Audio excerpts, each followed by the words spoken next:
بہکاوے drama کی next episode میں اسلم اور ستارہ اپنے ہی بچھائے ہوئے جال میں بالآخر خود ہی پھنسنے والے ہیں۔ سدرا، جسے پہلے بھی گھر کے کاموں میں کوئی دلچسپی نہیں تھی، اب بھی ہر روز اسلم کے ساتھ باہر کھانے اور گھومنے پھرنے کے لیے نکل جاتی ہے۔ اب اماں کوشش تو کرتی ہیں کہ اپنے اور زبیر کے کام خود کر سکیں، لیکن دن رات کام کرنے کی وجہ سے بالآخر اماں بھی بیمار پڑ جاتی ہیں۔ تو ایسے میں زبیر، جو نہ ٹھیک سے چل سکتا ہے نہ دیکھ سکتا ہے، لیکن جب اماں کو بیمار پڑی دیکھتا ہے تو گھر کے کام کرنے کی کوشش کرتا ہے اور اپنی اماں کی بھی خدمت گزاری کرتا ہے۔ بیماری میں ان کے پاؤں دباتا ہے اور کہتا ہے، اماں یاد ہے زینت نے کس طرح سے اس گھر کو سنبھال رکھا تھا؟ ہمیں تو کسی چیز کی فکر ہی نہیں ہوتی تھی، کھانا وقت پہ ملتا تھا، کپڑے صاف ملتے تھے، گھر صاف ہوتا تھا، لیکن ہم نے کبھی زینت کی شکر گزاری نہیں کی، الٹا ہم اسے برا بھلا کہہ کے تذلیل کرتے رہتے تھے۔ اور اب تو اماں کو بھی احساس ہونے لگا ہے کہ زینت اور بچیاں جب تک اس گھر میں تھیں، ہمارا گھر ایک جنت کا نمونہ ہوتا تھا اور گھر میں کتنی برکت ہوتی تھی۔ جب سے ان تینوں کو گھر سے نکالا ہے، گھر تو جیسے بالکل ہی اجڑ گیا ہے۔ دوسری طرف وزیر کو سب نظر آ رہا ہے کہ اسلم اس سٹور پہ قبضہ جمانا چاہتا ہے، تو وزیر سوچتا ہے کہ زبیر بھائی کا سٹور پہ واپس آنا اب بہت ضروری ہو چکا ہے۔ تبھی اسلم سے چوری چھپے زبیر سے ملنے جاتا ہے، کیونکہ اسلم نے تو وزیر پہ پابندی لگا رکھی ہے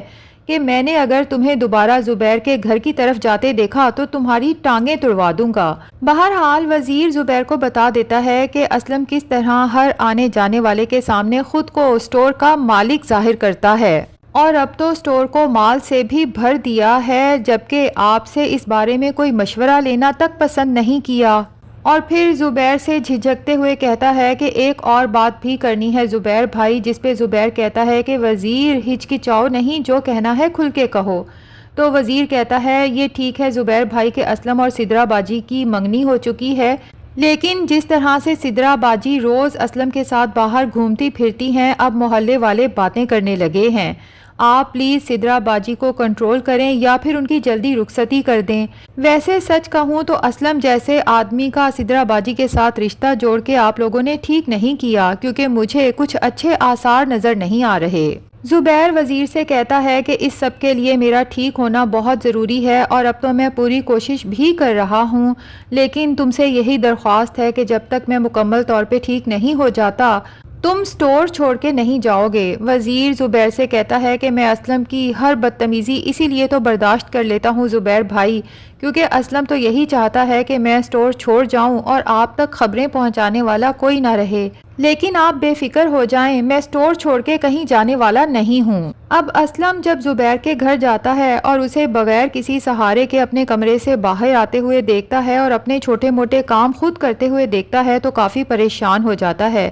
کہ یہ زبیر تو ٹھیک ہوتا جا رہا ہے، اور اگر ایسا ہو گیا تو میرے لیے بہت نقصان کی بات ہے۔ لیکن زبیر کے سامنے اپنے جذبات پہ کنٹرول کرتے ہوئے کہتا ہے کہ واہ زبیر بھائی، میرا بھائی تو پہلے سے کافی بہتر دکھائی دے رہا ہے۔ لیکن زبیر اسلم کی اس فضول بات کو اگنور کرتے ہوئے کہتا ہے کہ میں نے سنا ہے تم نے سٹور پہ نیا مال ڈلوایا ہے، جس پہ اسلم پریشان ہو کر دکھاتے ہوئے کہتا ہے کہ ظاہر ہے سٹور خالی ہو چکا تھا، نیا مال ڈلوانا بہت ضروری ہو گیا تھا، لیکن کچھ نہ پوچھو، اتنا ادھار اٹھانا پڑا ہے نا مال ڈلوانے کے لیے کہ میرا بال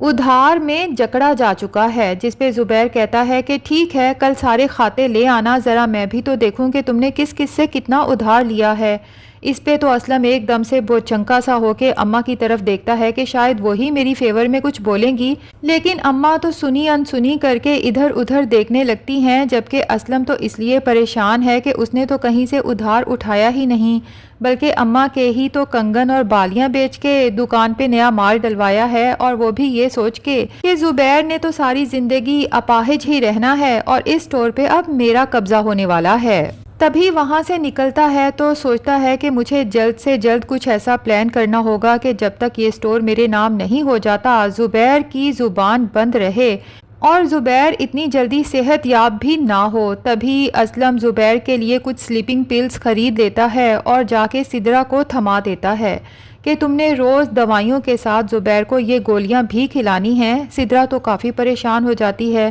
کہ آخر یہ کس چیز کی دوا ہے، کہیں اس سے زبیر بھائی کی حالت خراب تو نہیں ہو جائے گی۔ تو اسلم بڑی مکاری سے سدرا کی طرف دیکھتے ہوئے کہتا ہے کہ ارے میری جان، دراصل زبیر نے پابندی لگا دی ہے اب ہم دونوں کے ملنے پر، اور بہت زیادہ چک چک کرنے لگا ہے۔ تم نے دیکھا نہیں گھر میں بھی ہر وقت تم پہ حکم چلاتا رہتا ہے کہ کھانا وقت پہ بناؤ، میرے کپڑے دھو دیا کرو، تو میں نے تو بس یہ صرف تمہارے لیے سہولت سوچی ہے۔ ان گولیوں سے زبیر کا کوئی نقصان نہیں ہوگا، یہ تو صرف نیند کی گولیاں ہیں، بس زبیر سکون سے سوتا رہے گا اور زیادہ چک چک نہیں کرے گا اور نہ ہی ہمارے ملنے پہ پابندی لگا سکے گا۔ سدرا تو اسلم کی بات سن کے بہت خوش ہو جاتی ہے کہ اسلم کو مجھ سے کتنی محبت ہے کہ ایک بھی دن مجھ سے ملے بغیر گزار نہیں سکتا،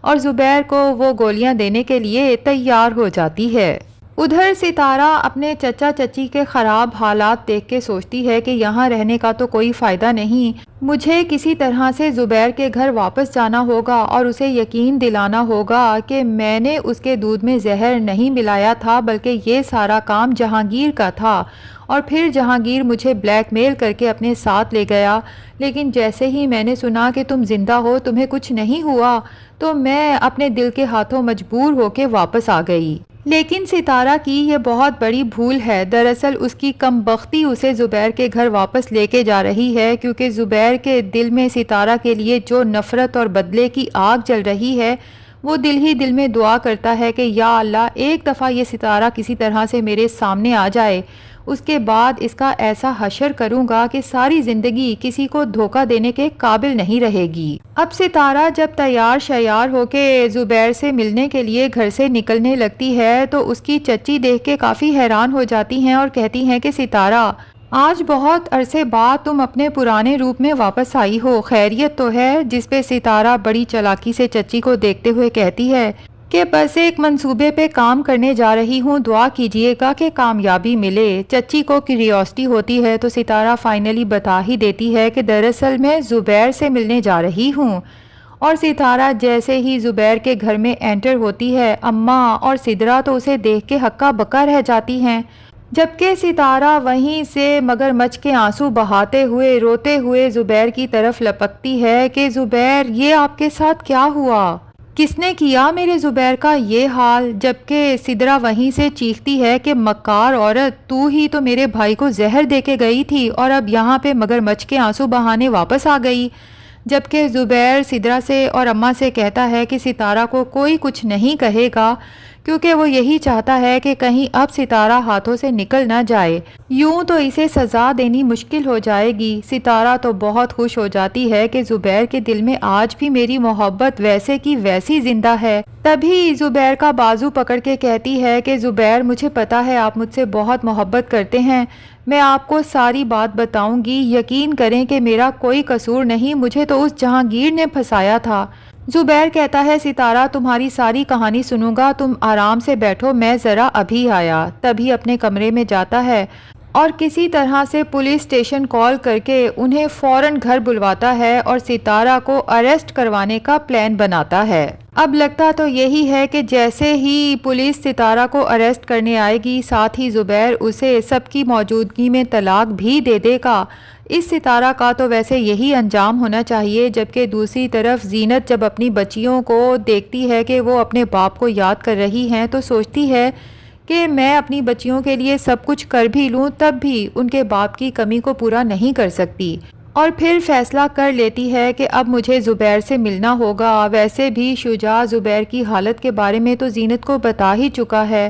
تو زینت زبیر کو معاف کر کے اس کا علاج کروائے گی اور اسے اپنی زندگی میں واپس لائے گی تاکہ اپنی بچیوں کے ساتھ اور زبیر کے ساتھ ایک خوشحال زندگی گزار سکے۔ ویسے ناظرین، آپ کا کیا خیال ہے کہ زبیر نے جو کچھ زینت کے ساتھ کیا ہے، اب بے شک وہ اس سب کے لیے شرمندہ ہے، لیکن یہ بھی تب ہوا ہے جب ستارہ نے زبیر کو زہر دیا اور زبیر کی یہ حالت ہوئی، ورنہ تو شاید ساری زندگی زینت کی اچھائیاں یاد نہ کرتا۔ بہرحال آپ کو کیا لگتا ہے کہ کیا زبیر معافی کے قابل ہے یا نہیں؟ کمنٹ سیکشن میں ضرور بتائیں۔ ویڈیو پسند آئی ہے تو لائک اور چینل کو سبسکرائب بھی ضرور کر دیں۔